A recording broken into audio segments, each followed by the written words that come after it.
As soon as Prof. Makoni and I saw the book title for Professor Idris's book, we thought, we need to have him at our forum, and he graciously agreed to take part, even though it was very short notice. Thank you so much, Professor Idris, for that. Murad Idris is an associate professor of political theory at the University of Michigan. His first book, War for Peace, Genealogies of a Violent Ideal in Western and Islamic Thought, 2019, won 3 Best Book Awards. It examines idealizations of peace across canonical works of ancient and modern political thought, from Plato to Immanuel Kant and Sayyid Qutb. Murad Idris argues that the dominant moralized ideal of peace sanitizes violence, reinscribes global hierarchy, and facilitates hostility. He's also co-editor of the Oxford Handbook of Comparative Political Theory 2020, which compiled articles to establish comparative political theories, guiding principles, and future direction. Today's event will be a conversation about his book, War for Peace. The floor is yours. Thank you so much for being with us today. Thank you. Thanks for the really warm and generous introduction, and thanks for the invitation. I'm really delighted, really humbled to be in conversation with all of you. So I know that 2 chapters of War for Peace may have been pre-circulated, so I'm going to speak for a little bit, but hopefully not for very long, because my own interest is actually in the conversation with you. So I'll speak for around 10 or 15 minutes, something like that. That should leave us with ample time for conversation. So as you heard, War for Peace is about peace as a political concept. It's about peace as a moralized ideal. It focuses on peace in the writings of 10 thinkers who are very much canonical in the discipline of political theory: Plato, Al-Farabi, Aquinas, Erasmus, Gentili, Grotius, Ibn Khaldun, Hobbes, Kant, and Sayyid Qutb. And the book tries to question peace, or how the desire for peace defines what it means to be human or civilized or good, and then the moralities that this puts into play, the different political constellations that it enables. And it's framed around the repeated and paradoxical idea that war is for the sake of peace, one of the most generative scripts of political theory. So now I'll frame the book very briefly, then I'll say something about what motivated writing it. I'll offer just a couple of provocations from the different chapters, and finally I'll try to offer some reflections on what reading Sayyid Qutb in the present, at this particular moment, might entail. Peace is a troubling ideal. We often hear its name spoken as the permanently desirable and universal moral ideal, and it's a pervasive belief today that to be human, civilized, and good is to value peace and to desire peace. After all, the only people who don't love it are inhuman monsters. The belief in peace as this basic human desire and universal aspiration has occluded just how readily its invocations dehumanize enemies, sanitize violence, and silence dissent. I don't want to disregard the fact that sometimes appeals to peace can offer an effective platform for change, for resistance, or for critique. But what I do want to do is open up space to question the work that the insistence on peace, on avowing a commitment to peace, what this insistence performs. So that's to confront the way that a darker side of peace is continually overshadowed by a kind of optimism and a kind of admonishment, that a demand that we all have to pay a tax in speech that has to do with recognizing and upholding our commitment to peace. So it's to see the violence behind and alongside the peace machinery around the globe, across multiple histories, multiple trajectories, multiple geographies. The conceptual grammar of peace orders the world by calling for peace and security, peace and unity, order, law, friendship, development. It describes peace and violence in terms of symmetry, or an equivalence between given entities, almost always a false equivalence. It treats peace as the one thing that all people must wish for and desire, and within this grammar, the paradoxical idea that war is for the sake of peace circulates in contemporary public discourses across the globe and in major works of historical and contemporary political theory. It is an arsenal that has proven useful to the perpetuation of inequality and violence.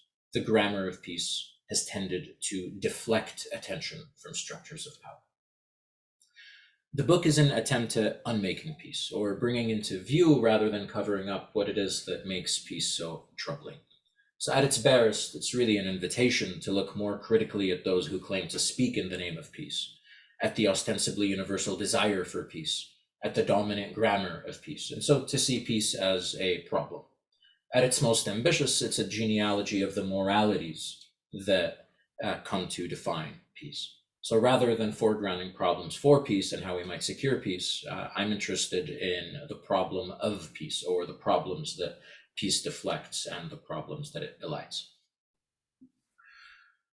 War is the opposite of peace, but peace is the basic aim of war.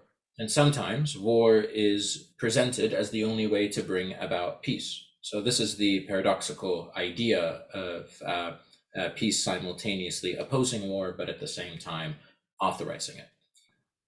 Martin Heidegger asked in 1954, how is peace to be secured by what it eliminates? Something is fundamentally out of joint here.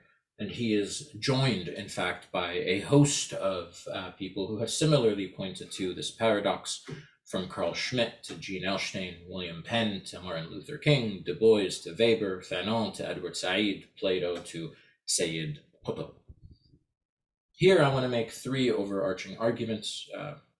You saw these in the introduction, that peace functions parasitically, provincially, and polemically. So very briefly, peace is parasitical. We talk about peace and security, peace and law, peace and order, friendship, development, not peace on its own. So peace and this added term transform in the process. Second, peace is provincial. Its universalization reflects hierarchical anthropologies, particularistic desires, fears, anxieties, and partial constructions of the globe.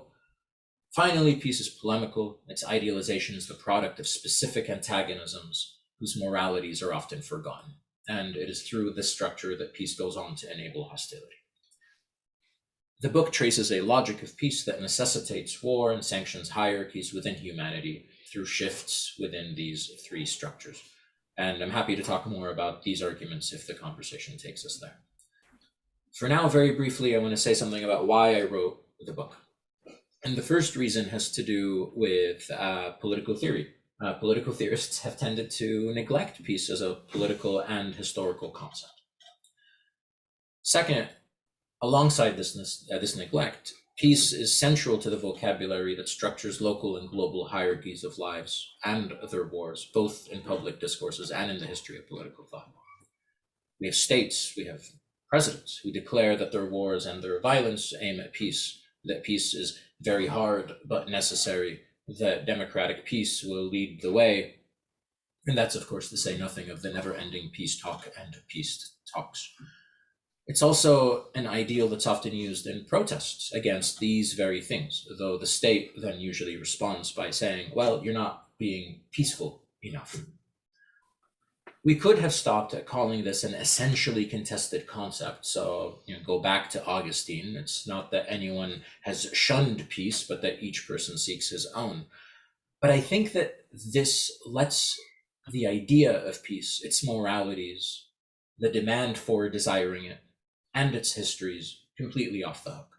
So my point is precisely not that some thinker or some state have misused or misunderstood the concept, or that these are extrinsic or exceptional abuses, but that these deployments indicate something deeper in the concept and its political and its social life, something that is indeed very troubling.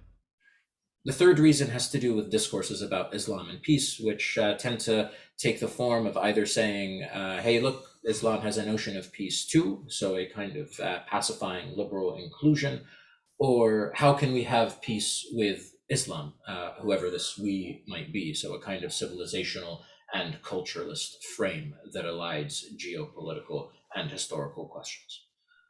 Both elide the questions of power behind the idealization of peace. And the 10 thinkers that I examine in the book, they're not Western or Islamic, if by that we mean something about the terms on which they should be read.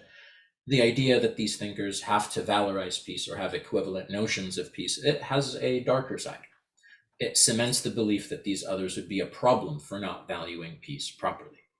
And this demand reinscribes the speaker's own identity as one who is committed to peace. So the book tries to flip this on its head.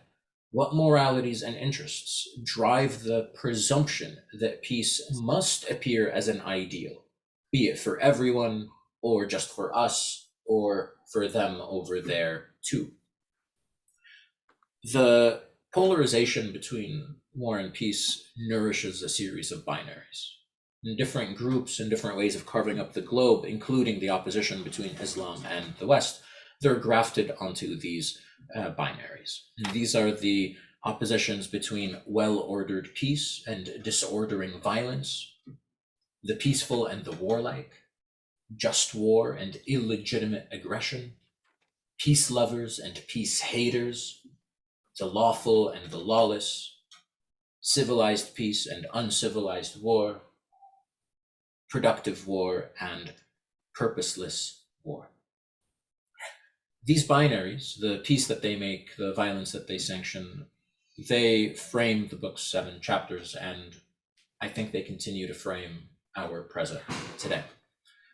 Let me first give you some flavor of the moves or provocations, really, that I make in the book and their relationship to political theory. I'm going to make them much more provocative than they are in the book, where I hope that they seem sensible.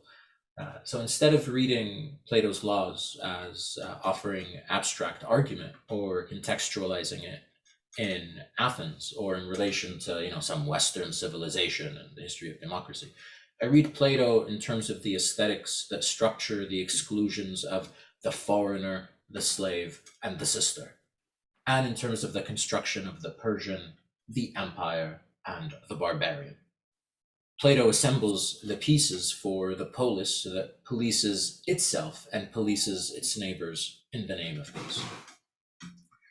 In reading Al-Farabi and Aquinas in chapter 2, it's to show that the structure of the peace lover who wages just war against a warlike enemy, this structure results in a very deep irony.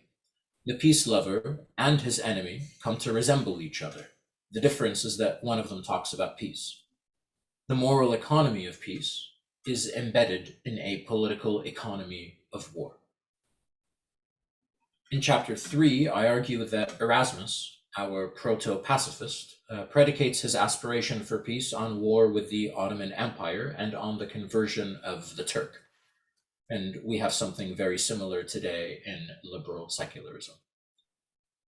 Grotius and Gentili are often read in terms of international law's ordering of the globe and ordering of war. I read them in terms of the Ottoman Empire, in terms of the native, and the other violence that they sanction. The way that their temporalization of peace cooks war right into it. The law repackages what counts as peace, what's recognizable or legible as peace, and what counts as war, or what's recognizable and legible as war. In chapter 5 on Hobbes and Ibn Khaldun, I read both in relation to conquest and the question of who values peace. When does peace become a value?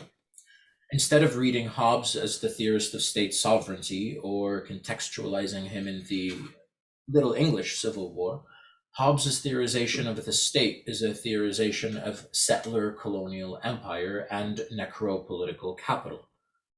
He embeds the desire for peace in this project, where the life that he associates with peace is in fact one that he inadvertently acknowledges is one that spreads war, death, and the uneven valuation of lives across the globe. The last chapter is about Kant and Qutb. Each imagines a federation of lawful states that polices the world and polices humanity. Here I'm interested in how Kant's hospitality grows out of his racialized construction of the Arab Bedouin and out of his fantasies about camels. Kant is indebted to Orientalism and his many ambivalences are weapons. Qutb is an Islamist, one who's often situated in relation to Islamic terror, Qaeda, or perhaps 1950s Egyptian politics. I read him as a theorist of the racialization of Muslims and the colonial production of global peace. These alternative readings offer a genealogy of peace, and they're also a disciplinary intervention. Right? In political theory, it is often the case that one writes a three-thinker book to show three possible paths, the kind of Goldilocks model. Here, I deliberately go from Plato to Sayyid Qutb in order to signal the persistence of peace in this form, and also the persistent exclusions within it, even as they might transform. I thought that I would go in and write a history of discontinuities. And I do mark some important discontinuities, I think, as in the transformed relationship of the household to peace, or the politics of transformability through Orientalism, colonialism, and secularism.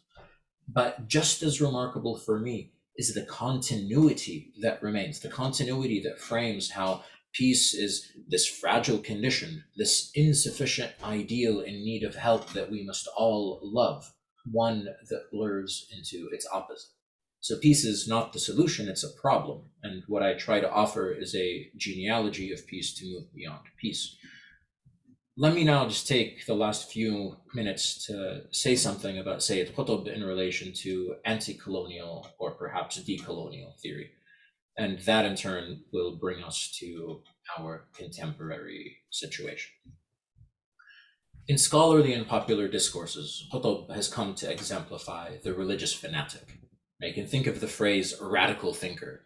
When it's used to describe him, it doesn't have any of the positive connotations the word has when we attach it to other radical theorists or radical thinkers or radical visionaries, say the Kants or the Habermases of the Enlightenment and the Frankfurt School. Meanwhile, the archive of anti-colonial thought has tended to be typecast with reference to a handful of figures, for example, Fanon, Du Bois, or Gandhi. And this, I think, has tended to facilitate the absorption and domestication of anti-colonialism into a reified canon within political theory. In general, Islamic thought and anti-colonial thought have proceeded as if they are completely disconnected points of inquiry, completely disconnected intellectual trajectories. But at least in the context of Egypt, and much more broadly, I want to say, Qutb was part of the anti-colonial and decolonial story, and this is part of what I'm working on right now. In my book and in some of my current work, I trace Qutb's theorization of how Orientalism as a body of knowledge serves colonialism, how colonialism works by infiltrating institutions and structuring the consciousness and intellect of the colonized, how capitalism in the United States is linked to its wars abroad, including in Korea, and how capitalism structures parts of the globe into arenas for intervention and for proxy wars, of how race thinking and appeals to humanity work in tandem to produce a hierarchy of violence and a hierarchy in the valuation of lives. On the one hand, yes, of course, Qutb is not a fashionable thinker. He is an Islamist. I do not approach him for value instruction. But what would it mean for critical theory to think with the Islamist? What would it mean to place Sayyid Qutb in the genealogies of those trajectories of critique? That, I think, is one of the intellectual but also political questions about contemporary structures of knowledge and critique. On the other hand, we are now at this strange moment. With the war in Ukraine, invocations of war for peace seem to have quadrupled. Putin says he bombs fascists for peace. America says it arms resistance for peace. So we're back at the same space in some ways. But what's more interesting in thinking with Qutb is the hierarchy of life that this puts on display, a hierarchy that, again, Sayyid Qutb was theorizing in the 1950s. And of course, we all should be glad that there is support, sympathy, and empathy for Ukrainian civilians. And of course, none of this erases the racialization of the Eastern European, and it does not erase the histories and the inheritances of race within Eastern Europe. But I think it does raise some basic questions. These are questions that we have seen on social media articulated much better than I'm about to. Where is the support for different kinds of violence on the continents of Asia and Africa? Or rather, let's make it an intellectual question. What does the sudden visibility of this support in this particular instance tell us today about these structures of violence, race, hierarchy, and peace? Does this support simply reflect that Europe and the United States no longer wish to see Eastern Europe as a naturalized theater for war, and so we end up with humanization? That would be a kind of strategic answer, maybe. Is it a change in the structures of whiteness? And so, unfortunately, but also ironically, it would turn out to be a reinscription of white supremacy. That's pessimistic, but plausible. Is it about who's doing the killing? Yes, definitely, that is always part of the story. The language of war for peace and the racialized hierarchies that define this war and this peace, they are basic parts of all of this. And in fact, the very same discourses and structures are ones that we hear in Libya, in Iraq, in Syria, in Egypt, in Palestine, in Afghanistan, regarding who has the right to intervene, who gets to invoke peace, why injustices occur, and why they always occur over there, how law is the solution, and how lawless laws are the problem. Khattab was interested in how these discourses in the 1940s and 1950s were present in Egypt, in Palestine, in Korea, and in Algeria. These are hierarchies that remain.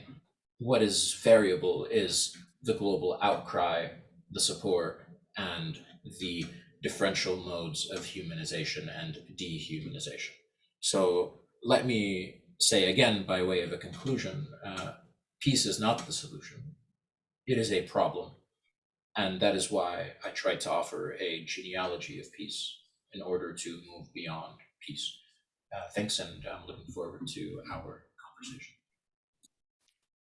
Thank you so much, Dr. Idris. I now give over to Professor Marconi to open the conversation for us. Oh, thank you very much, Idris. I'd like to begin a conversation with you. I want to enter into the conversation by focusing on some of your remarks towards the end about anti-colonial thought. Then we'll talk about the racialization of war. And then I'll get back to issues about peace again. From your reading of Islamic thought, and from your reading of some of the work by Frantz Fanon, Dubois, etc., which Islamic philosophers have ideas that overlap or come closest to what Fanon was saying?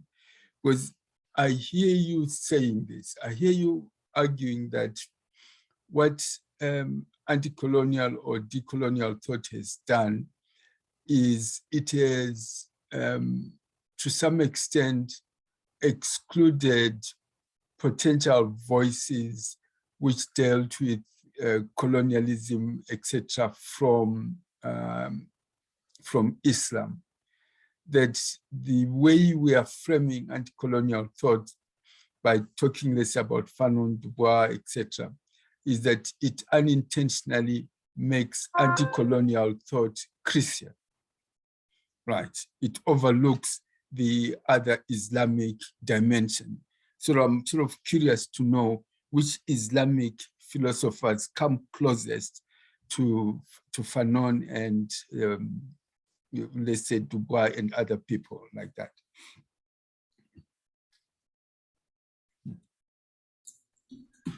Yeah, no, thanks for the question.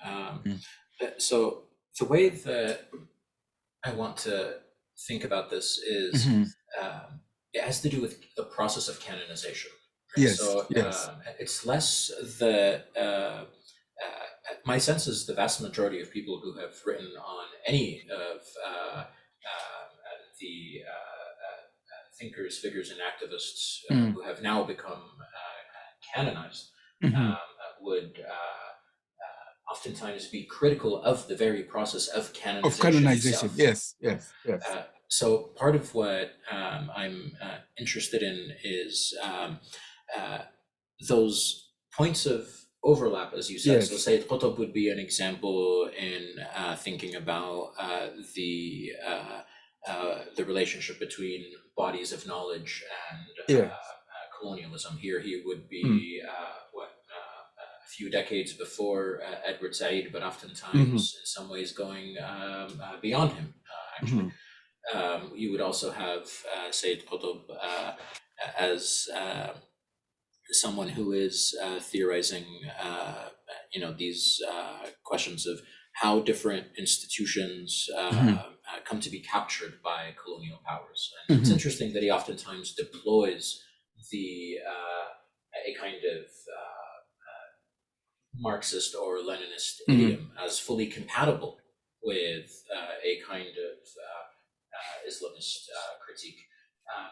I would also point to people like Jamaluddin al-Afghani, who although he's oftentimes recognized as anti-imperial, the relationship of his thought to anti-colonial critique is something that remains very much invisible, at least in my discipline. And when he looks out at the rest of the world in a way, you can sort of follow the different places that he talks about to see an interest in colonial discourse about violence and the trajectories or the itineraries of colonial armies, particularly French colonials. Or you have Qasim Amin, who was one of Jamaluddin al-Afghani's contemporaries. And there's moments in his work where he theorizes the ways that colonialism and settler colonialism seem to overlap. Oftentimes, these thinkers don't have the same vocabulary. They don't have the same concepts, but the critiques are the same. They're present with a certain kind of extraction. I think that in a way, the thing that I'm calling for is less about a problem of exclusion, and so that what we need is inclusion, and more that it's thinking diagnostically. I think that there's a history, there's a structure that informs why it is that thinkers that are placed within a canon that comes to be called Islamic thought cannot be approached as sources or subjects of critique. Or anti-colonial thought. Exactly. Whether it's anti-colonial thought or anti-capitalist thought, they are, the anti-colonialism is kind of siphoned out of their thinking. And so Islamic thought as a body of thought comes to be a thoroughly theologized mode of thinking, but also one that the interpreter needs to exercise a kind of hermeneutics of distance, right? Otherwise, be careful, or do you really agree with the Islamist? Kind of becomes the default mode. So in that sense, I think it has to do with the way that political theory and critical theory understand critique, where critique is located. So you are saying to some extent that you are uncomfortable with the idea of a canon itself as an organizing principle of political thought. Is that the argument, that that you are making to some extent, Yeah, because that's one of the arguments for sure. yeah. Oh, okay. That's then this leads me to my next question, which arises because I'm not very familiar with this terrain. Is there any scholarship at the moment other than yours in which there's an attempt to bring what we may just be calling here Islamic thoughts and the so-called anti-colonial philosophers into dialogue? Is there any book I could go and read in which there is that sort of dialogue between the two, or even a much more dramatic way of thinking about it would be like this? Is there any scholarship in which, let's say, I'm interested in framing Fanon through Islamic philosophical thought? I could go and read material like that, right? Fanon as an Islamic critique. Is there anything like that? So that's what I'm working on right now. There's a short little book that I'm trying to, that's basically thinking Sayyid Qutb in relation to Fanon, and Fanon in relation to Sayyid Qutb, Qutb in relation to Du Bois in relation to him, and Sayyid as well. But there are at least three scholars who I think have already paved the way for this. One is Humaira Iqtidar. She has an article in the Journal of Politics called Jizya Against Nationalism that came out in the last couple of years, and it's about reading al-Mawdudi as a decolonial theorist. There's, of course, Faisal Devji's work, particularly some of his work on in a book called Muslim Zion, where although it's not framed precisely in the way that I just in the way that I just said, he's I think very much one of the people who opened some of those doors. And there's Arfan Ahmed has a book called Religion as Critique, that very beautifully describes the Enlightenment as an ethnic project, which I very much appreciated. It's a wonderful book. And there similarly, there are moments where he reads Muslim thinkers in relation to anti-colonial, decolonial, and Enlightenment thinking as a kind of counter-Enlightenment even. There are a few others, but as a kind of sustained engagement that has ruptured those kinds of disconnections, I think that's still something that is presently ongoing.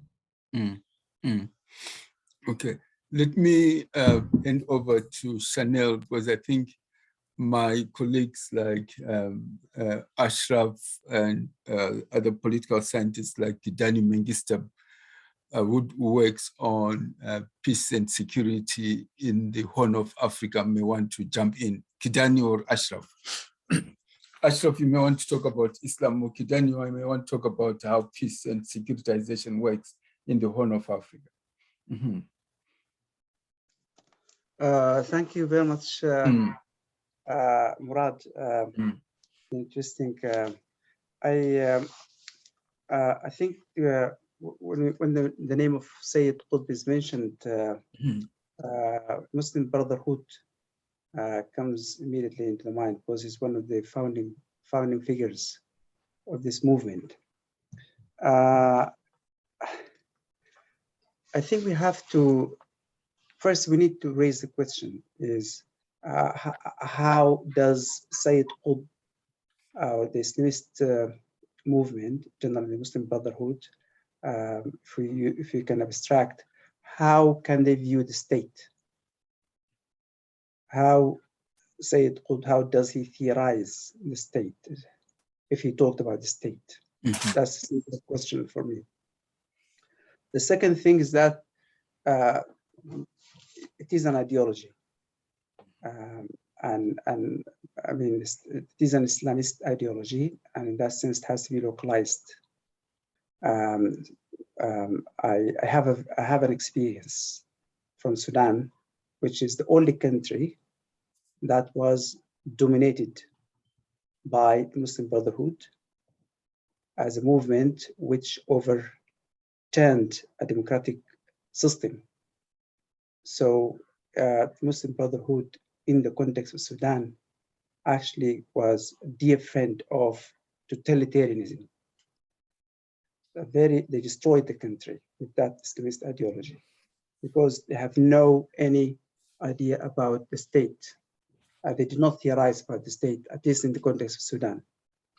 So for me, from my experience, I think when what's called Islamist philosophy, contemporary philosophy, has to be radically localized. I'm sorry, I have to bring my experience on board. The conception of peace itself, and I entirely agree with Murad, peace itself has been problematized because now in Sudan, again, around 3 days ago, we had a massacre in Darfur. Around more than 300 persons were killed. And that happened while there was a peace agreement, like the word peace was called Juba Peace Agreement. It was concluded within the revolutionary period. Now I have a coup d'etat, I have a military coup. But at least in Darfur, we had a peace accord. However, that peace accord actually did not prevent the massacre, the killing of people from happening. For me, why? Because that peace was concluded within the colonial structure itself, and this will lead me to the question of, is this Islamist ideology is really, a negation of any colonial structures? In my view, they're not. Sometimes they operate within the colonial structures themselves. I can give you an example from Sudan again.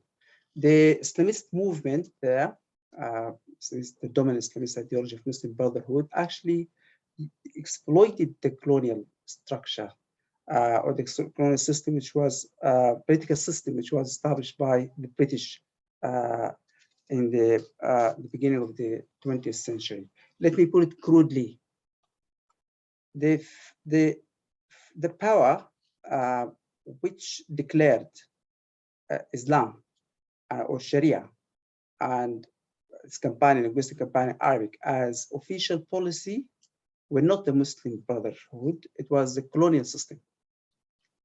The British were the first to declare Islam and Arabic as the official policy. So they established an Islamist state. So an Islamist state in Sudan is a colonial invention from top to bottom. It wasn't invented by the Muslim Brotherhood. The Muslim Brotherhood exploited that colonial structure for their service, and the result was destruction, genocides, and so on. And that's my critique of this Islamist ideology. Thank you. Wonderful.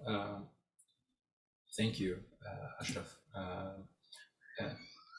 So I agree with the question of Islamism and its relationship to colonialism, actually, and that's part of what I try to draw out in relation to Qutb as well, in a lot of the framing of the boundaries surrounding what comes to be Islam in a colonial and post-colonial context. It's a lot of Qutb's arguments are derived entirely from Orientalists that he's in some ways, when he talks about Islam in particular, a lot of what he says is sort of just borrowed directly from Orientalists, even as he's critiquing the Orientalists, right? So there is a kind of double position there that I think is important.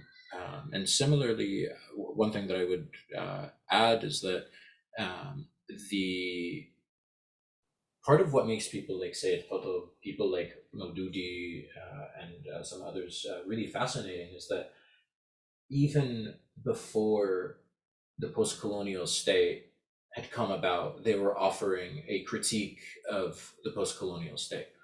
And this has to do with how they understood the relationship of its institutions, its mode of representation, and things of the sort. And that, to me, is why it's also important to distinguish between at least two sets of things. We have Sayyid Qutb and his writings undergo massive transformations, right? So he started out as a literary critic, to my mind, not a very good one, and then he was writing these short stories, and then in the late 1940s and early 1950s, as he was starting to become part of the Muslim Brotherhood, his writings, it's during this little period that his writings are concerned squarely, directly with Orientalism, colonialism, capitalism, and it's also where he has a couple of articles that are directly about the question of race. It's where he theorizes a kind of federation that I mentioned in my book. What's interesting to me is how that line of thinking disappears. There are some continuities between these texts and then his more famous works. There's the one that is best known as some translated as signposts along the road or milestones, Alim fi Tariq. And that's the one that's considered, his thoroughly ideological tract that it comes to almost stand in for his thought. So on the one hand, I want to distinguish between a thinker and the different instantiations in the world of a political movement, or in fact, political movements, which isn't to say that that there are no links or no connections, but we should, I think, when we read thinkers, when we read texts, we should take care not to merge them together. And the critique, when we're critiquing something, it should be clear whether it's a critique of a movement as a whole, whether it's a critique of an ideological structure, whether it's a critique of a thinker. I think those are different things. And so there's that distinction. And then within Sayyid Qutb's own writings, I think there is a distinction to be made between his, let's say, critical diagnostics in the late 1940s and early 1950s that do have strong resonances with a number of anti-colonial thinkers, but also open up in different directions. And then the writings, both within this period, but especially after, that have the prescriptive elements. This is both an intellectual and a political question, and I gestured to it earlier, and it has to do with, is it possible to think with a thinker whose diagnostics, or whose value instruction, I called it at one point, does not comport with the reader? Is it possible to take the critiques and the directions that they open up without taking on the then let's say the normative dimension of his thinking? I don't have a definite answer to that, but I think that it's not a question that can be answered so definitively. So that's part of the space that I'm trying to open up. And just finally, in the context of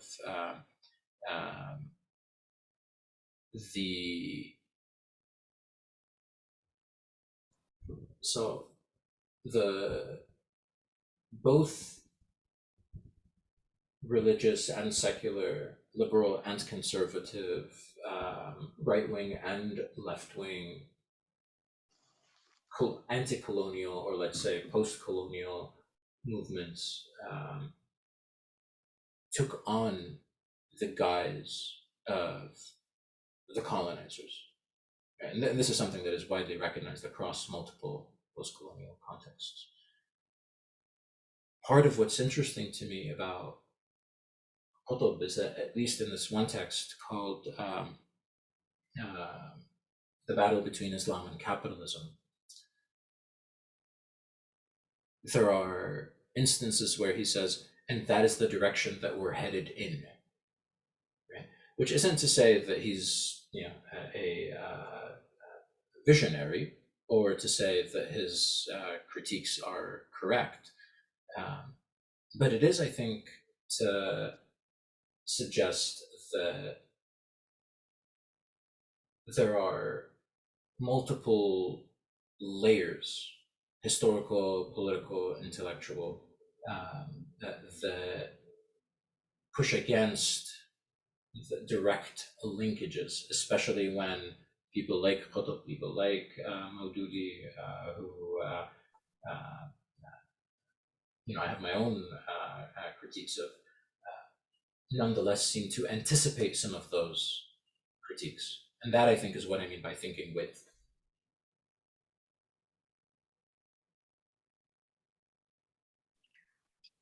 Thanks so much. Okay, we have a question by Christine Severo. She says, thanks a lot for your inspiring presentation. How has the Western political thought been framed by Christian concepts or by Christian institutions? Do you think the anti-colonial thought has been contributed to problematize the Christian dimension of some colonial projects?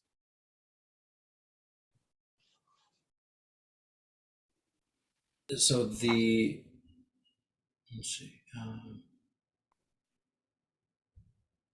Yeah, I'd say so. There are, so it's interesting, right? Because there are a number of, there's that famous line from Fanon, right? About how Christianity is mobilized by colonial powers to say, turn the other cheek, in order to instill a kind of passivity and passiveness in the colonized. I think he describes Christianity as as a kind of toxic material, actually. So you have those kinds of critiques coming out of anti-colonialism, for sure. You have Sayyid Qutb highlighting that like before Talal Asad, before Saba Mahmoud, both of whom are thinkers, theorists who I am deeply indebted to and deeply admire. You have Sayyid Qutb pointing out that the definition of religion that is peddled around in the 1950s, in the 1940s and the 1950s, is one that reflects a particularistic understanding of Christianity, one that he doesn't use the term Protestant hermeneutics, but it certainly is something that he's pointing toward. In the same text, he describes the way that Christianity has transformed or has taken on a double life, so that in addition to being about faith or something like that, it comes to be a nationalist banner, a kind of pseudo-civilizational marker. And that this is what he means when he says there is he calls it a crusading spirit that animates colonialism, that intersects with it in various ways. So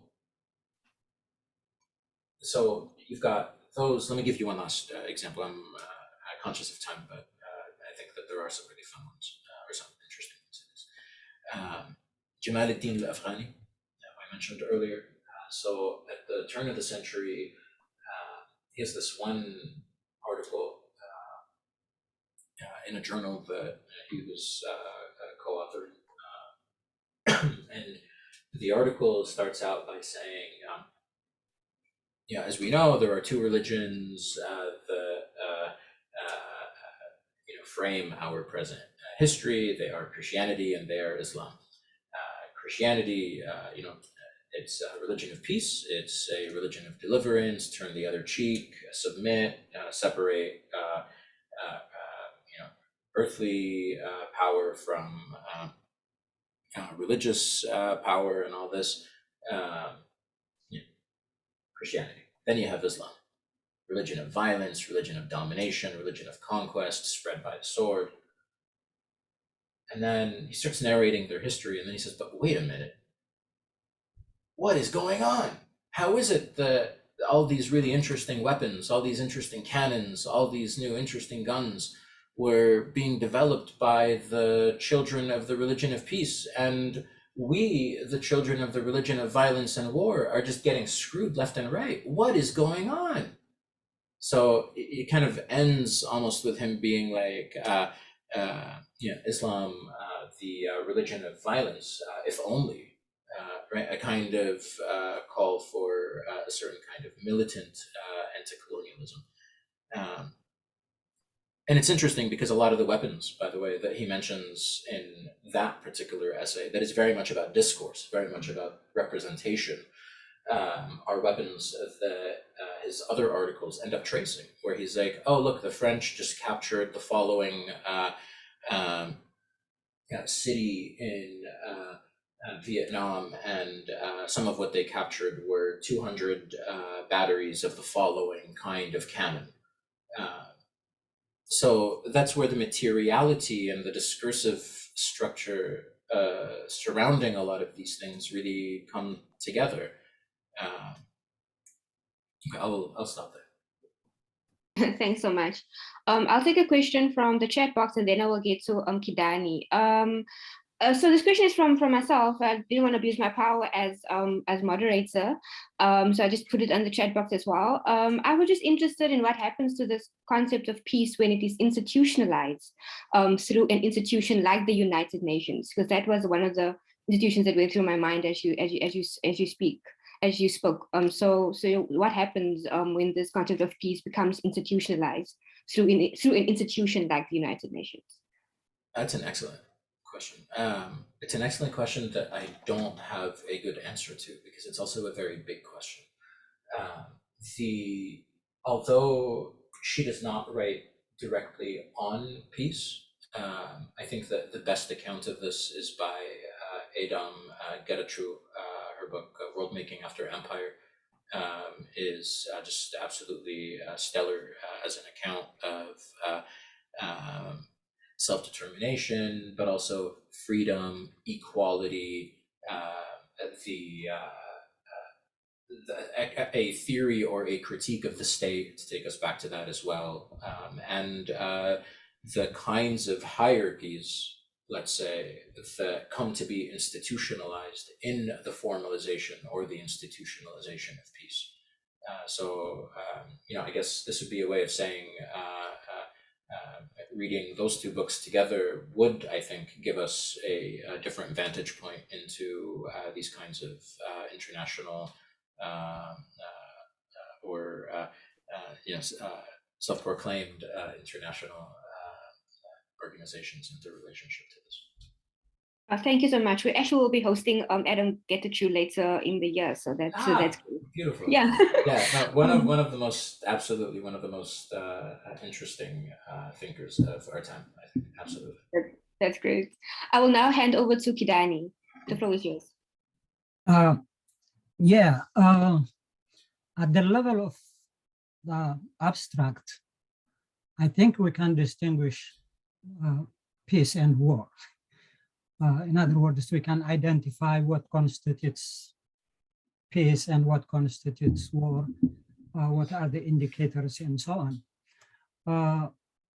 But we get in trouble when we look at reality and history. For instance, if we look at the global system now, the countries that often talk about peace may be the ones that are heavily armed. And so therefore, when we check it against the indicators of peace and the indicators of war, it becomes very difficult to say that they are, or to take their word that they are peace-loving as really peace. It seems to me the Roman Empire, once they create their empire, anyone who challenges that empire is warlike and barbarian. Anyone who establishes a hegemony, after that hegemony is established, anyone who challenges it is a warlike and barbarian.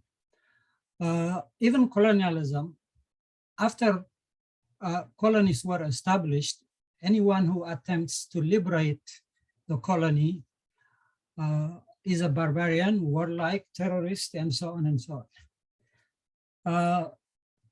So therefore, is there a way of distinguishing that abstraction, that abstract difference between peace and war, and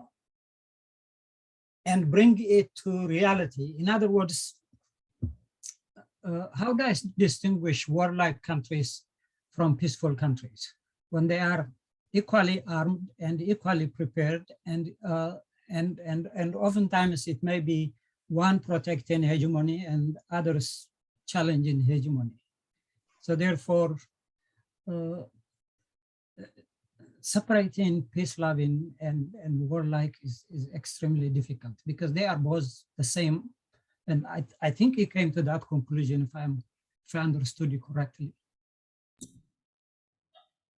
Yes, yeah,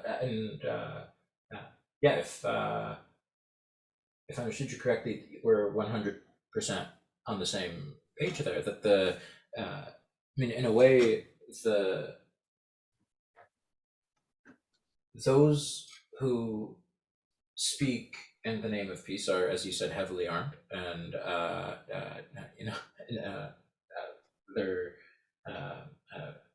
their peace operations end up framing a lot of the ordinary lives of people across the globe, and the part where it becomes interesting, let's say, where it gets kind of messy, is that alongside this structure that you just described, where you have the peaceful who are warlike, who are at war with those whom they describe as warlike and as against peace in some way, two interesting things end up happening at this kind of abstract level. One is how the sort of the opposition between colonizer and colonized, the powerful and the powerless, occupier and occupied, it dissolves, right? Part of, I think, the work that the distinction between the warlike and the peaceful does, or part of what its deployments in certain kinds of cases tries to do, is precisely to dissolve that opposition or push it out of view. So that's one thing. And then related to it, I think, is what happens when the peaceful the peaceful warlike, let's call them, end up demanding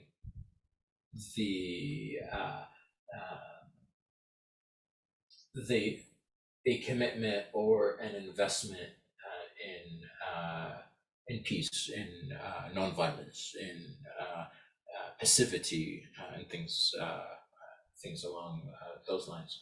And this is where one can think with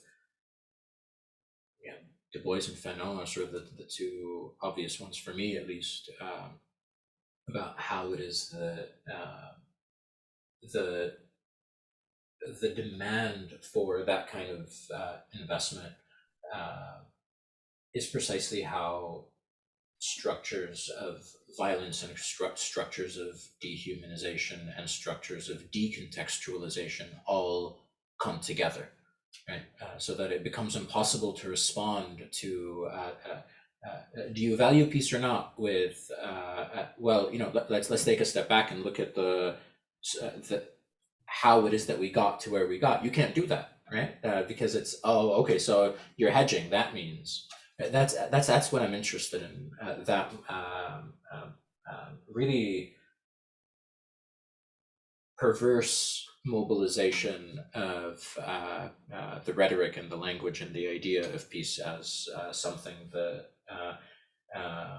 ostensibly seems uncontroversial, but in fact is precisely what makes it possible to then not only stir up controversy, but go so far as to render some lives, some deaths, almost natural. Thank you so much. I think part of your response has actually covered Agri's question. I will move on to Chase Jones, who asks, do you believe spreading the message of peace is in itself a form of propaganda? I don't know. That's a really good question. That's a hard question. I don't know. It depends who's doing it, right? I think that's sort of one of the basic things that I always want to hold on to. It depends who's doing it, who they're speaking to, what the message of peace is, and whether we think propaganda is a bad thing. Sometimes it is, maybe not always. I don't know. Depends on whether we go with the old meaning of the term. But like, so let me take the really difficult case of this, and that's Du Bois. Right. Now, I've learned a lot from reading Du Bois. Du Bois was a committed peace activist who is one of the theorists, philosophers, sociologists, thinkers, who would describe the use of the language of peace by American capitalists and American liberals, American white supremacists, the whole sort of gang, as an abuse, as a misuse. But I don't know, maybe Du Bois would also say, well, there's a commitment to peace, at least in rhetoric here, we can sort of use it. There are so many articles of his where he insists on peace. There's actually one that's called Insist on Peace Now and Forever, that is about how, if I remember right, the US arming itself and continually arming itself is, and then sort of its language of security is a problem, how it's part of the global problem. So I think I have two things in response to a lot of that, maybe three things. One, I absolutely want to distinguish between the structures of peace that I'm talking about and when peace is being deployed by people who are oppressed, by peace as a source of critique or something of the sort. But what I want to absolutely insist on is that it is a weapon, right? In those cases also, it is a weapon. So when we move these conversations onto a largely moral terrain, we just need to be aware that that's part of what we're doing, that's part of what's happening. I tend to be really nervous about the moralization of arguments, because that's one of the places where I think dehumanization gets a lot of its fuel. But that's one can disagree with this. This can be a reasonable disagreement. So that's one. Two, even as I say this, I do want to push back against the idealization of peace that I find in Du Bois, and actually to read it as symptomatic. Qutb has the same thing, Kant has the same thing, Gandhi has the same thing. The only one, I think, who perhaps doesn't do this is Fanon, of the different people that we read under this broad umbrella. And Ghassan Kanafani would be another one if we wanted to bring in a thinker who's not sort of been canonized. So one, depends who's saying it. Two, I would want to push back. And three, part of me imagines that maybe Du Bois would not disagree with me all that much, because maybe there's a way of reading Du Bois's critiques as being about, even when he talks about peace, it's peace and a series of other things, right? It's peace and justice, peace and equality, peace and dismantling a series of local and global structures that tie in capitalism and whiteness and imperialism, so domestically and abroad. And part of the argument of the book is that these additives, these other things that peace comes to be attached to, that the attaching them to peace transforms them. So, and peace transforms in the process. So on the one hand, it's possible that actually one can be committed to these things while letting the insistence on peace go. Or on the other hand, it might be that in these particular kinds of cases, the attachment to peace does actually end up providing an avenue for undoing precisely those kinds of structures. So I want to hold on to both possibilities, I guess. I want to have both things open, because these are both intellectual, but also political or tactical questions. And I don't want to sort of come down too hard on a kind of refusal to be committed to peace, when actually, you know, you look at workers' movements in the late 19th century, and surely they spoke in the idiom of peace. And, you know, that doesn't necessarily mean that, so I guess I want to have it both ways. Thanks so much. Let me ask a question by Prof. Marconi. Prof. Marconi, you can also clarify the question here a little bit. Prof asks, what about war from the perspective of professional soldiers and military institutions? Prof, do you perhaps want to expand on it? Okay. Yes. What I wanted to get an idea from you is, how is war, and to some extent, how is peace understood from the perspective of the professional institutions like armies? Let's say during their training, or when they are directly engaged in military conflicts. How do they conceptualize their activities? Mm-hmm. That's a good question. I don't know. I think if I were to simply look at the public facing or outward facing kinds of proclamations, that's precisely where we get the wars for the sake of peace kinds of claims. In terms of whether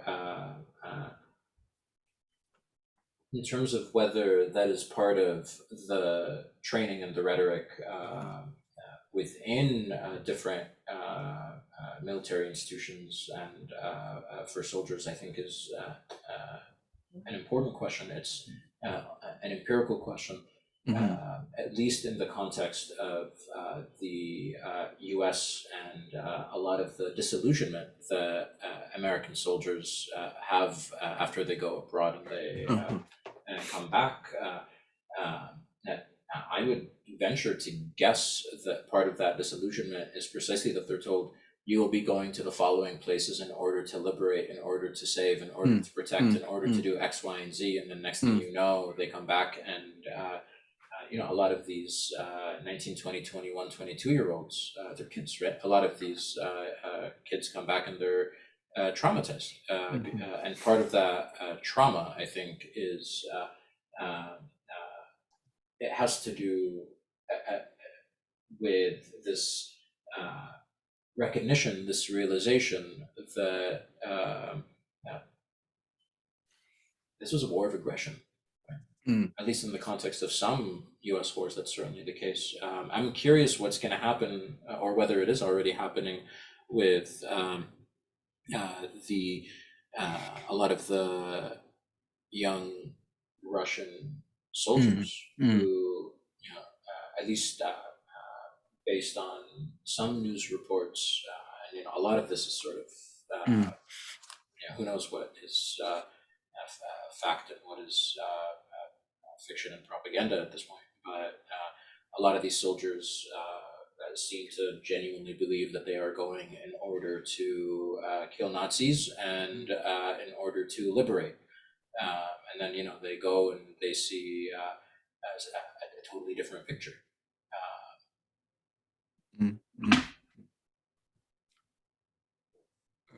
Chanel, do you want me to continue, or do you have any other questions? Oh yeah, there are other questions. I'll come towards the end. Sorry, I'm muted.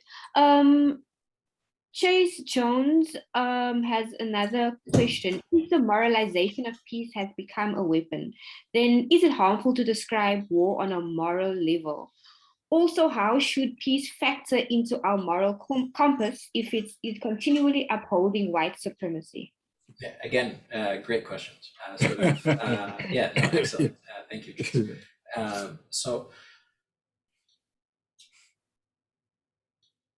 harmful. So I want to move maybe a little bit away from the language of is it harmful or is it beneficial? Again, to go back to two things. One, harmful and beneficial to who? And if by harmful, I take that to mean that the humanization of warfare, which has to do with its moralization, which has to do with the transformed status that the ideal of peace occupies, and the work that it does.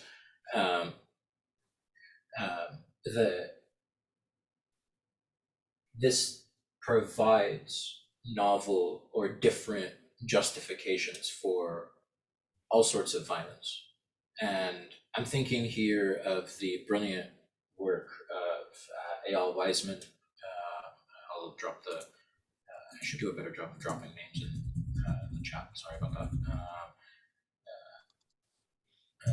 A.L. Wiseman has a book called The Least of All Possible Evils that is about how, along with the moralization, we're now in a world where the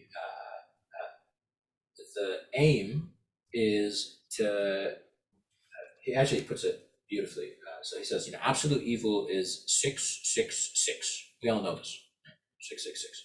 So what now you want to do is get to 665. Right? So just, you're not absolute evil, you're just with absolute precision, you are coming to something that is just below it. You are able to, with extreme precision, decide how many calories will be going to the population that you are besieging. And in the process, you're doing something good, you're letting them survive, you're letting them live, you're not massacring them. Yes, thank you, Cecilia. It's an excellent book. That I think is the terrain that a lot of these questions of moralization bring us to, right? So it's about the effects and the discursive transformations and the new practices, let's say, that make something that is really quite violent appear to be in the name of humanity, for the sake of peace, kind of forward-looking endeavor, when in fact it is something that is quite destructive. So that's on that first part of the question. And then on factoring peace into our compasses, if it's continually upholding white supremacy. So to my mind, the implications for me, and the implications for me, I think, are different than the implications for others, because we're all situated at particular locations where the structure of discourse, of politics, etc., will be different, right? So, and this is not a kind of blanket universal proclamation about how one ought to orient themselves, but it's about how I orient myself. And maybe that's useful also diagnostically. I look at the rhetoric of peace with skepticism. And I think I say that, like, if you get anything out of war for peace, let it be not just like a healthy dose, but like a massive overdose of cynicism about appeals to the language of peace. It is a weapon, thoroughly.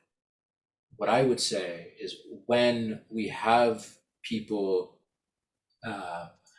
who have an investment in peace, my question tends to be, what do you mean? And oftentimes it turns out that the investment is in something else, something adjacent to peace, whether it's dismantling some particular structure of oppression, and then that ends up being called peace. I'm like, oh well, actually, then your investment is in dismantling that particular structure of oppression. Is it about the means that we're doing that? In which case, it's an investment in a certain in the moralization of a particular kind of tactic, whether it's violent, non-violent. That binary is one that I think also we need to dispense with. But and that's a different conversation. But I guess for me, it always then would be, how can we get to greater specificity about what the investments are? Yeah, it's again, it's a good question, because it comes to the core of sort of where do we go from here in some ways. Yeah, skepticism, I think, sort of my only, that is my Thanks. There's another question by Kidani. Would peace and war be easier to distinguish at the empirical level if we qualify them as peace with justice and unjust war? I don't think so. It's a great question, but I don't think so. And here's why. We already do have that distinction, and we have had that distinction, right? We can go to Plato, Aristotle, Aquinas. It's been one of the fundamental distinctions within the so-called just war tradition, and within just war theory for a while. And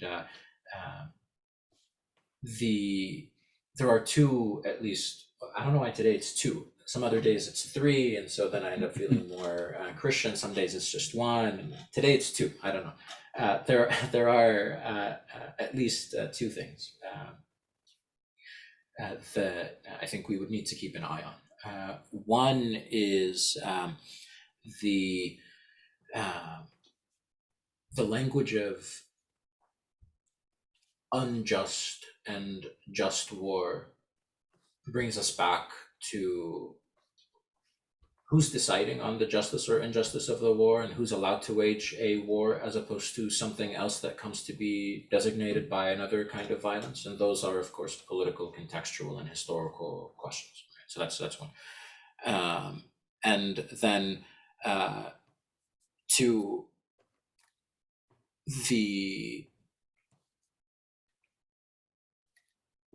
the way that so the language of peace with justice, or peace and justice, is one that has been tremendously political and tremendously generative in multiple contexts.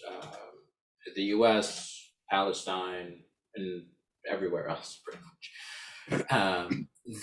My concern with the need to not supplement peace with justice, but supplement justice with peace is how that inadvertently can bring us back into the violence, non-violence opposition, the violence, non-violence binary, and that sometimes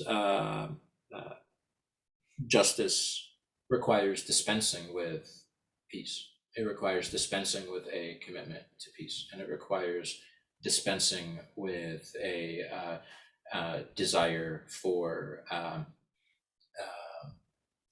It depends what we mean by peace as well, right? Like right now, we're sort of talking about things in the abstract and at the level of rhetoric. Does peace with justice imply a kind of agreement and a coming together, or does peace with justice imply a kind of separation? If it's a kind of separation, are we referring to one where it's who's agreeing to the separation? What is the relationship of the two parts that are being separated? So there's just a whole host of questions, I think, that remain. And again, it's the skepticism that I think I would want to hold on to ask what work does modifying justice with peace do? What work does opening up the category of unjust war do for things like the unjust enemy, or who's allowed to wage a just war, who's allowed to adjudicate it?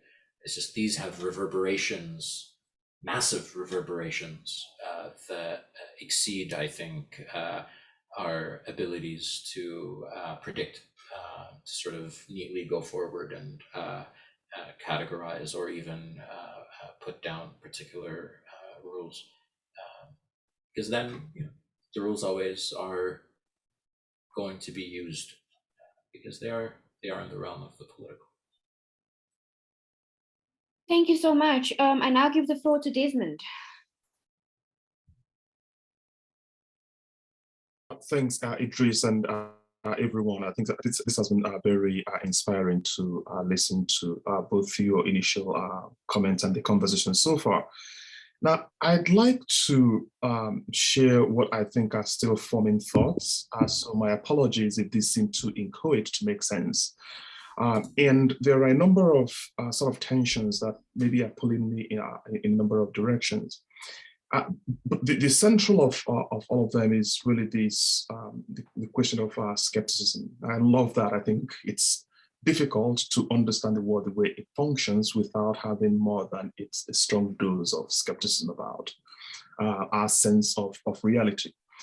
But then on the other side of it, we have to live our lives. We have to make sense of the ways we live our lives and make choices one way or another. And I think it's that other possibility of how we could live that I think pulls me. And to give you one context in which this is clear to me, so I now live and work in the US, but I started my life's journey in Nigeria. Nigeria is currently witnessing a very significant continuation of an age-long tension at the foundation of Nigeria as a country between Islam on the north and Christianity on the south. The ways that this is presenting itself today is on the instance of what is seen as a pervasive inroads of Fulani nomads into the south that destroys people's farmlands and kills people and so forth, and it creates this tension. Of course, the larger political discourse here is that the Fulanis have controlled national politics in collusion with the British and in many ways the US government and so forth, to make it impossible for any other ethnic group to have significant access in national politics. So this is sort of the pattern, of course, in the southern part. Anyone who's followed this, there is a secessionist movement with the Biafra, agitations. Now, the note I think is important to make here is that these efforts have always been prompted by that narrative of peace, seeking an alternative to what is clearly an unacceptable, social condition that has lasted for so long. And I think those who engage in this conversation are holding on to an idea. I like when you said that, peace is a weapon, right? So I think there is this counter weaponization of the ideal of peace. But I think that captures the realities that people are living. Someone whose family has just been killed is seeking a reality where that is not the case. And I wonder in what ways that one can frame those possible alternatives. So if I was engaging in a conversation with a group of people who are involved in this Biafran insurgency, how might you help them retain or continue to pursue what I think they are trying to pursue, with this understanding that the framing of peace as an ideal is fundamentally problematic, or like you say in your book, troubling. Here's the other side of this. Part of what has happened, not just with the Nigerian incident that I was just talking about, but really broadly, is that the concept of peace as a weapon, or the concept of peace as part of the problem itself, is not exclusive to war and peace. Right?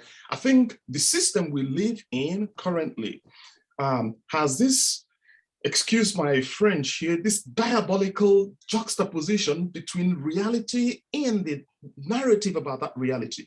To use one single example, for instance, we have this very strong, positive sense of what education, of education. That is, today, to say not to send a child to school is considered one of the most fundamental violations of the child's rights. Yet, I know not many institutions that have worked as effectively to deracinate, to destroy and transform the ways that people think about themselves and their positions. So the story we tell about institutions and realities can be so different from the realities themselves. The other place I see this is the appeal to the so-called international community, and the ways that the political economics of all of that. Use just one last example here.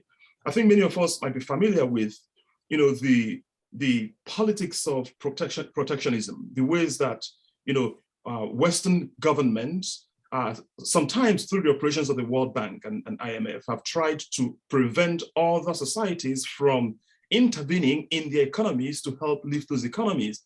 Where, I mean, in pursuit of neoliberal, ideals, this idea of, government's hands off in the market. Yet, whenever Western economies run into, troubles, it is the government that comes out to bail that system. So we've never really, the system we exist in has never really practiced what it preaches. And I think that awareness that this is the reality is not shared by a lot of people who are in the trenches of those challenges. And I wonder to what extent that people like us can engage with that to frame those other possibilities just beyond recognizing the reality and being skeptical about that. I hope some of this makes sense, but I really like the conversation a lot. Thank you, Desmond. That does make a ton of sense, actually. And I think the only thing that I can add to it, because I think you captured a lot of what even I would say. Like you described it, I think, superbly. And I think what I would really have to add are more questions than anything else.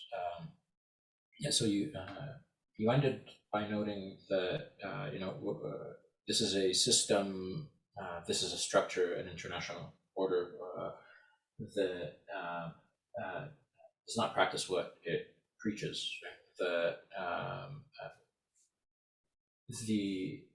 The dominant way in which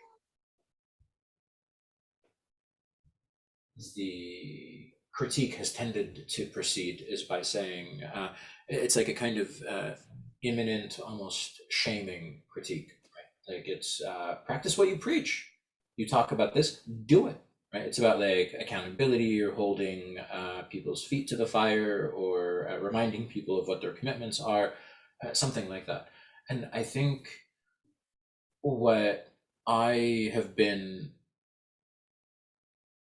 troubled by, and I don't know, troubled is really the word that I keep reaching for, that is an old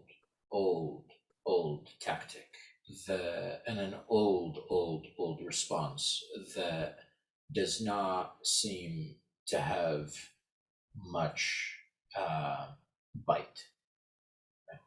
Sometimes it does, and sometimes it's important. But I mean, if you've got just a repeated discursive structure, not just a trope, not just a script, but a repeated choreography almost, where it's here's a commitment to peace and justice and equality that routinely and in fact, by nature, almost not by nature, let me take that back, but that routinely and through the very ordering of that structure violates them. And then the responses from critics is, but I thought that you were committed to these things. What's going on? And you have Erasmus doing it. You have even Luther. You have Luther doing it. You have Kant doing it. Kant the racist is doing it. You have Qutb the Islamist. He's doing it. Like, it runs the gamut of ideological possible positions. Everyone's doing it. That makes me think that it's not working. Or to put it differently, the part of the question has to be not just about hypocrisy, not just about the gap between stated ideals and practices, but at least two things. One, what maintains those gaps? What sustains them? Why is it that they come into being in the first place? And two, why are these the stated ideals? Right. There are there's certainly a history to also be told in which the ideals were different, and sometimes they were more nakedly problematic, right? Ones that, let's say, celebrated hierarchy, ones that were very much like in the thrall of the inequalities that were put into play. And this isn't to say that I want the oppressors to simply be more honest about what they're doing, because that doesn't help those who are oppressed necessarily, but rather it's to ask, how is it that this particular set of ideals has come to be constitutive of the oppression or the inequalities or the structures that are being put into play. Again, here there are two possible paths. There's I tend to just stop there, and then there's another path, which I think is a more optimistic path, that says, but let us see whether this ideal that does seem to be shared might offer an avenue or a possibility for critique, for thinking otherwise. So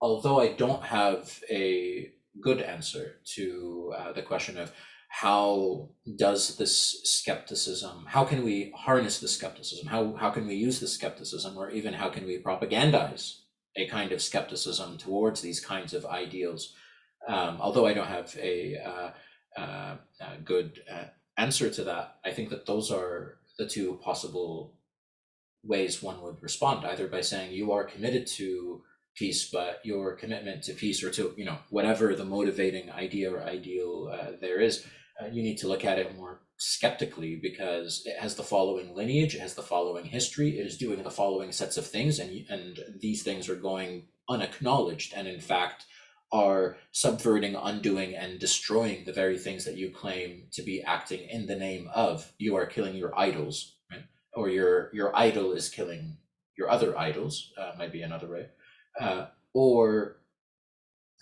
So that's that'd be the way that I would go, I think. But then there's another way that would be look at how there are these creative uses, these reconfigurations of this ideal that was co-opted by those in power that now might be used in order to subvert.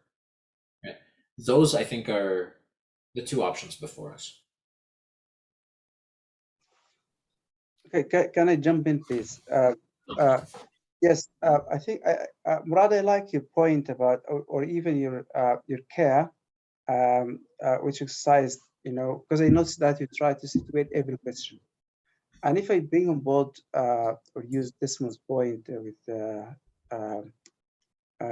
Chase John's questions, I got, let me, okay, can we frame, if I draw on these contributions like this, can we say that we, to exercise, one way of exercising skepticism is that we need to think about peace outside the conditions of coloniality.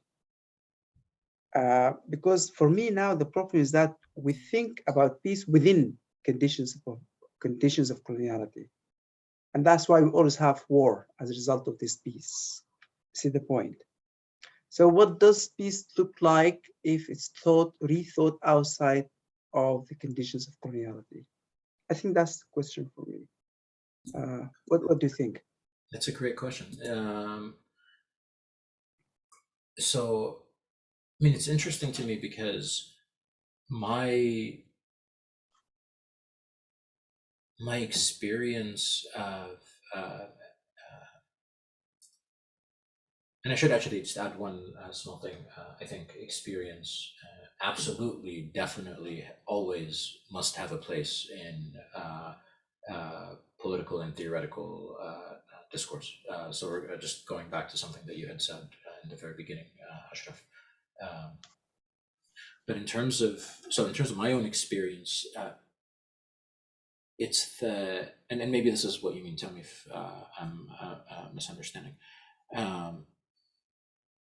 Part of the problem has been the structure of peace that is dominant, that has certain opposites and certain oppositions, is one that is so deeply imbricated in both the histories and the realities of coloniality or colonial modernity that the invocation of it from the very start is one that carries with it all of this garbage, or sorry, all of this, the world as we know it now, I guess would be the other word for that.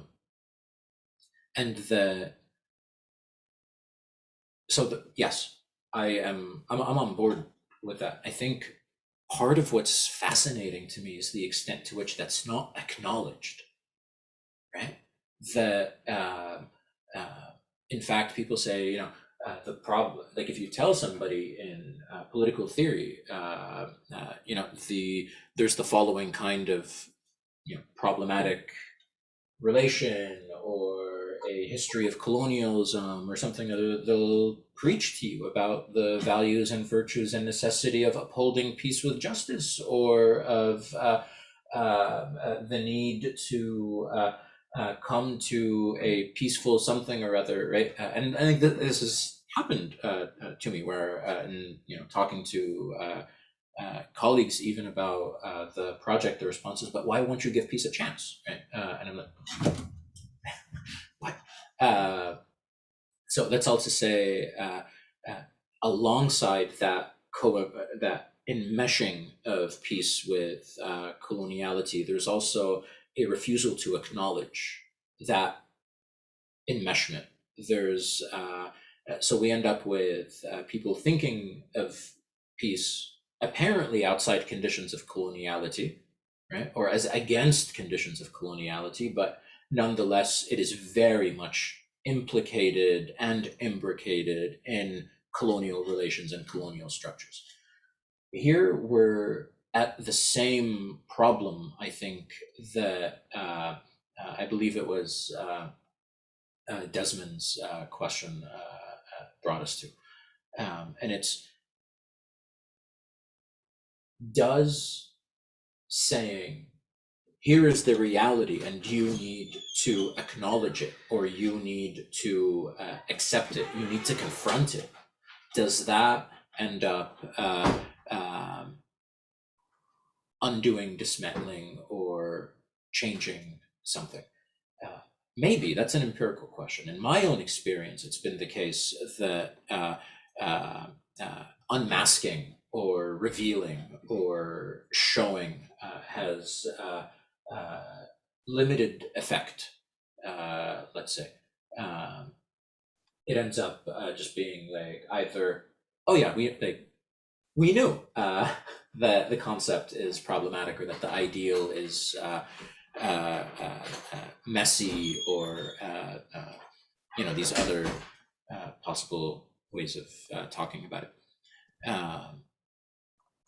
And that, in a way, might be a place where I'm stuck, right? That acknowledging or unmasking does not get us out. So the alternative, or the way out from where I'm sitting, for me, it's not in peace. For me, it's somewhere else. I don't know where it is, whether it's in some other kind of ideal, or if it's in moving beyond the language of idealization and these idols. But the moving outside conditions of coloniality is a very tall order as well. If by conditions of coloniality, we also take that to refer to why it is that certain things come to be constituted as ideals in the first place. Does that respond to some part of? Thanks. I think it's challenging, but we have to do it. Otherwise, we'll be using the same existing colonial structures. Yeah, you're right. Yeah, no, exactly. Maybe one thing to add is, and this kind of brings us back to maybe a better response to your first question that you posed. I've been thinking about. If part of coloniality entails certain boxes, certain structures, certain disciplines, certain ways of asking questions, and an array of possible answers, then at least one way of certainly not overcoming, but at least seeing where those lines are. Because oftentimes, at least in my case, I feel as though I'm blindfolded in I don't know if it's a small room or a huge room, but like I don't even know where the walls precisely are, intellectually. Part of that is then saying, why is this wall there? What does this wall do? What happens when I press against it? In other words, why is it that the boundaries of anti-colonial critique seem to be constituted along these lines? What happens if I were to say, what is the history of how it is that suddenly, and it's really kind of surprising to me, at least in the context of political theory in the United States and in Canada, so I can't speak to elsewhere, and I can't speak about other disciplines, but at least in these, suddenly everybody is writing on Du Bois and Fanon and Gandhi. Like 10 years ago or 15 years ago, it would have been like career suicide to write about any of them. It would have been, and now suddenly all these all these white people, right, are like obsessed with Fanon. And I'm like, I mean, one, there's a whole literature about Fanon that you might not know about. Two, forget each individual person. They're all great. They're all doing fantastic work. What are the conditions of possibility, both disciplinarily and politically, that now reward the study of particular thinkers, trends, ideas by particular people at this particular moment. Why now? Likewise, I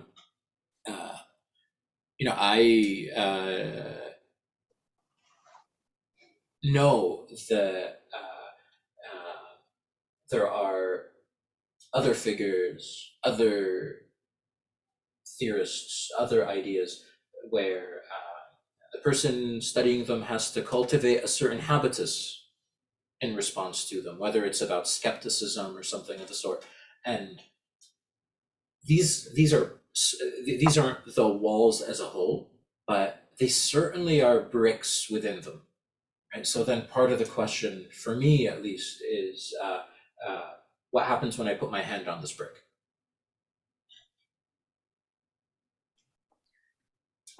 Thank you so much. Sorry, I went on for read, too long there. no, I'm going to read Adrian's question, but you already answered it. I think this was with Desmond's response. He says, "I like your emphasis on skepticism and rhetoric. How would you apply it in the context of the magnitude presence of the UN peacekeeping forces in east part of the DRC Congo, which does not end the war?" I'm also going to take another question with that, if it's okay. Another question by Chase Jones that asks, are proxy wars inevitable in a global space where there is such an emphasis on global hegemony? So for Chase's question, I don't know if they're inevitable, but they certainly seem to be a part of that structure. And that's also a kind of empirical question, I think. But for Adrian, the question about, I want to sort of zoom out a little bit, because I think part of what the question is about has to do with how we live in this world in which peacekeeping results in war or perpetuates, reinscribes, and facilitates further hostility, and in which the peace agreements, let's say, that are put into place, particularly those that are put into place across the global south, are ones that draw lines, further lines along the lines of conflict, sort of re-entrenching them and reinscribing them. And I think the first step is people finally now seem to recognize this broadly. That seemed to be something, at least in my discipline and its adjacent disciplines, that was not recognized. There was a kind of naivety about the way that people understood peacekeeping operations, the way that people understood the possibility of international or transnational something or other. Now there's some skepticism towards it. At the very least, there's a recognition that the very things that, I don't want to say we, because it's not us, but the very things that some people do in order to respond to, prevent, undo, or remedy different forms of violence, conflict, aggression, ends up putting more of that into play. I think that the fact that that has not been part of the ordinary geist of critical thought in at least my discipline is criminal, and it has made possible the sanitization of the kinds of lines, boundaries, interventions, peacekeeping operations, has allowed them to proceed with absolute cover, with the exception of like a very small minor or a very small vocal minority. Now I'm going to be the optimist for just a moment. that seems to be more broadly recognized. The number of books coming out of critical legal studies, critical international law, critical IR, political theory, anthropology, where that's the basic premise. Yeah, I think that that's an improvement at the very least. And now the thing that we need to be skeptical of is, why is everyone making this argument, and whose interests is that serving?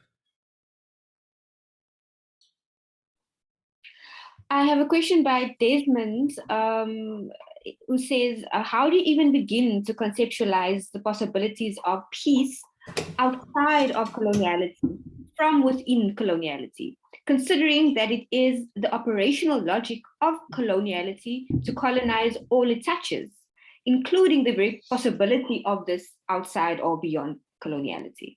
So I think it's more of a comment than a question. Desmond, you want to expand?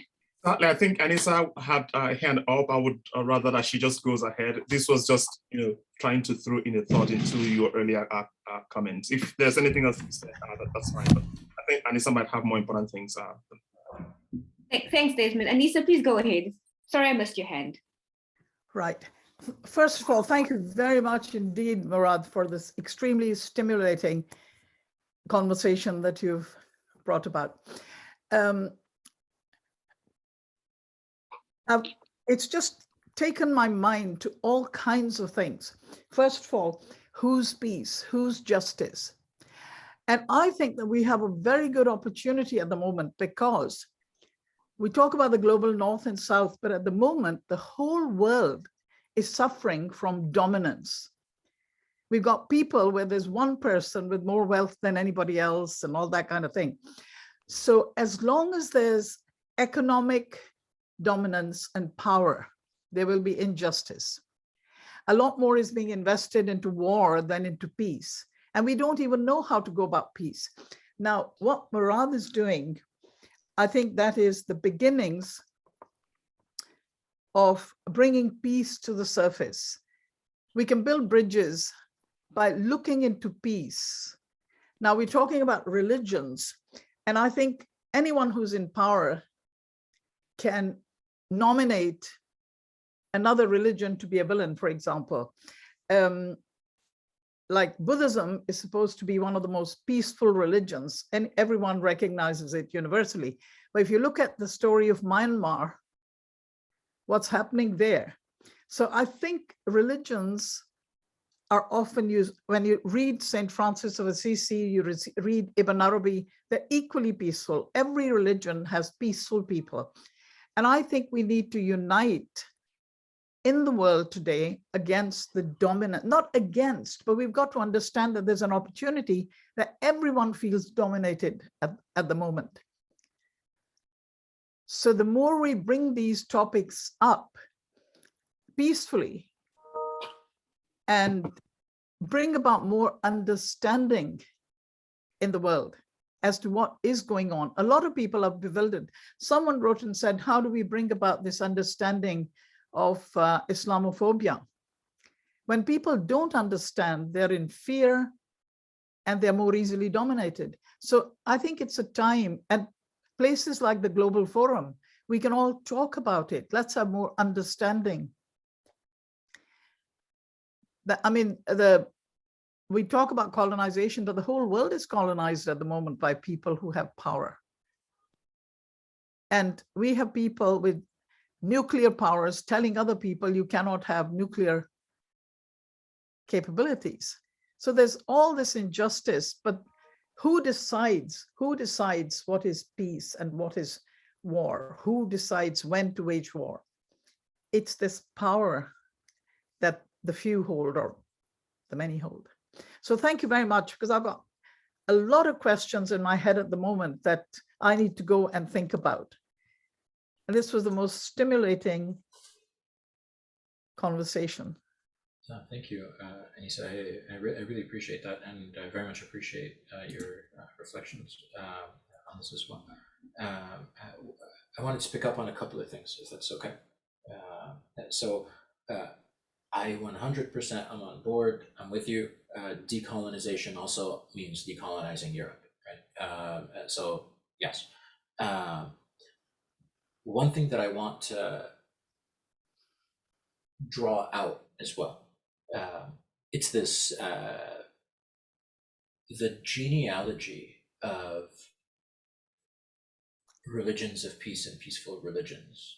And I know that I'm giving a sort of very partial kind of account of this, but it's one that I'm very committed to, even if it is quite partial.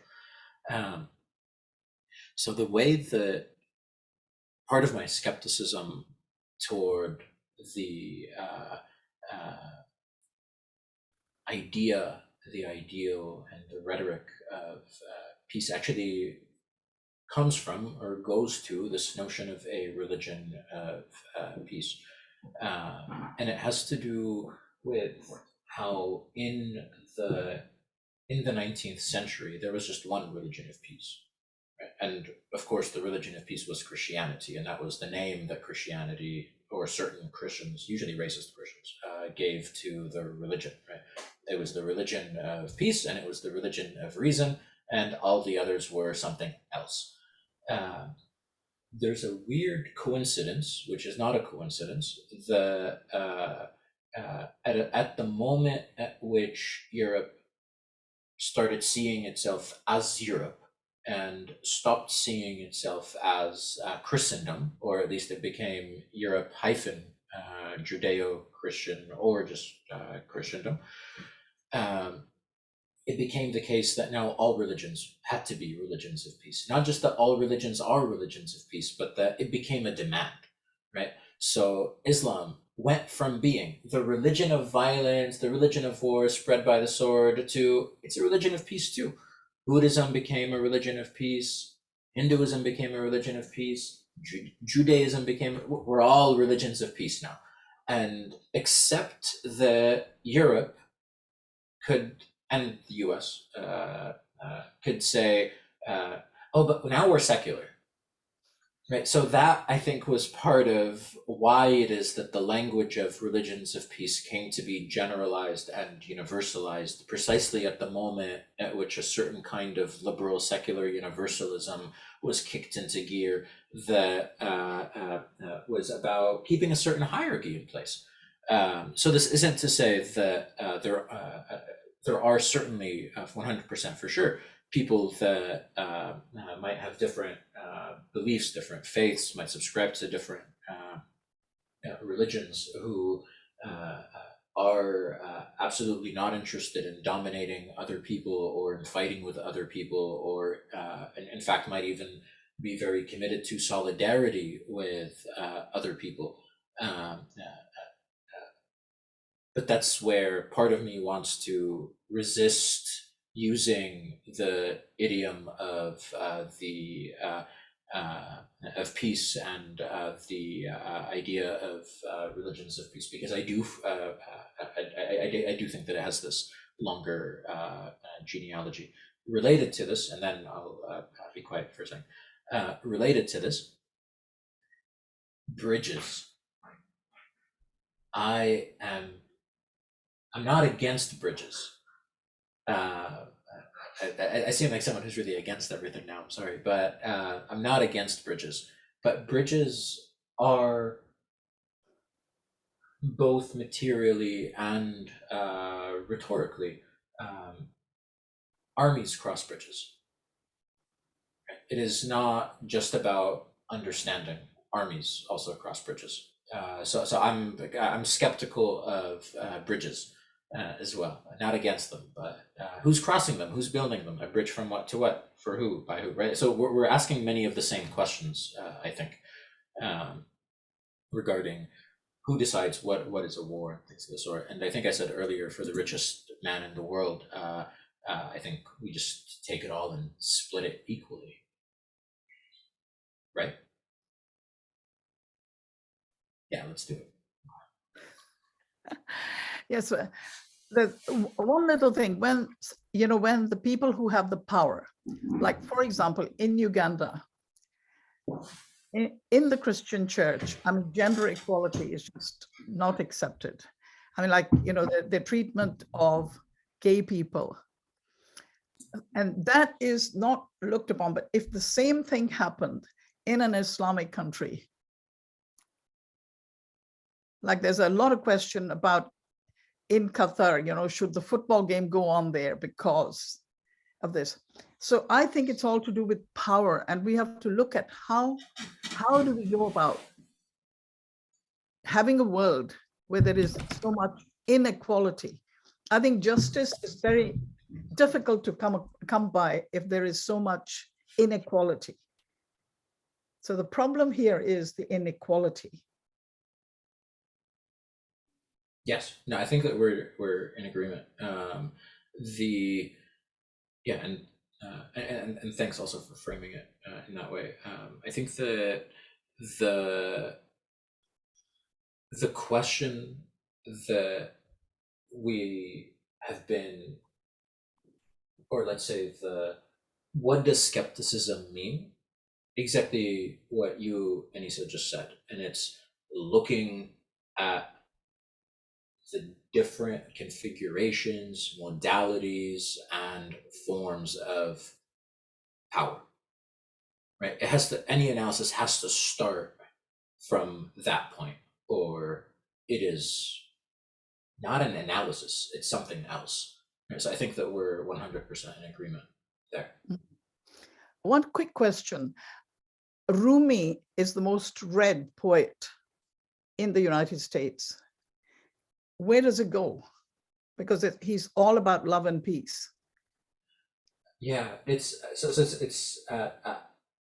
an interesting question. I don't know too much about Rumi, but one thing that I've been very curious about is how it is that certain thinkers, certain figures, certain there was an article about this in, where was it? It wasn't the Atlantic. It was somewhere. A very good article about how Rumi is secular in the US, right? Because all of the poems about love, they're about God, right? Like, but then like, you know, people start writing little Rumi notes to each other, you know, sending each other little cards or little chocolates with a Rumi quote. And you're like, no, dude, that's not what he's talking about. So there's something interesting about the sensibilities that allow for lack of a better term, like the de-Islamization, or the Rumi became palatable, or could only be palatable, when he is understood as serving this other function, and suddenly he becomes like a rock star in America. Like that in a sense is part of what I find really interesting there. Ibn Tufayl, by the way, who's an Andalusian philosopher, has a similar kind of trajectory, a similar kind of history, where he's taken up by a bunch of European philosophers and theorists, precisely at the moment where they're like, oh, you know,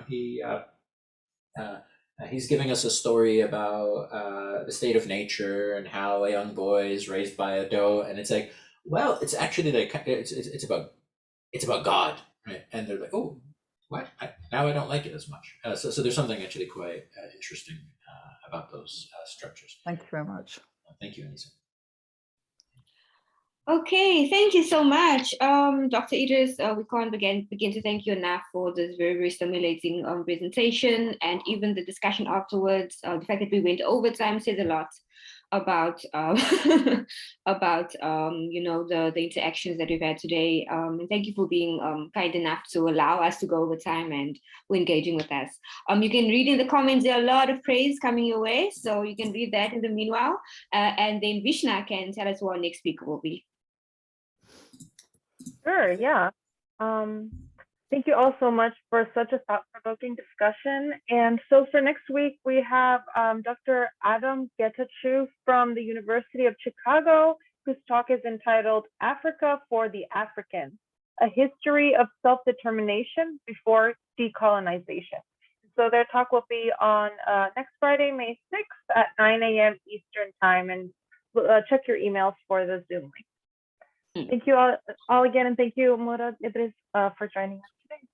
Thank you. Thank you. Thanks, everyone. This was a really fun and stimulating conversation. So thank you all. I very much appreciate Thank you. the generosity of the questions also. Yeah. Thank Thank you you. very much, Idris. It was fascinating. I wanted to discuss with you, but not now, but later on, the issue about racialization of war and white supremacy, issues that you were raising towards the end, but we'll find another time. I very much hope so.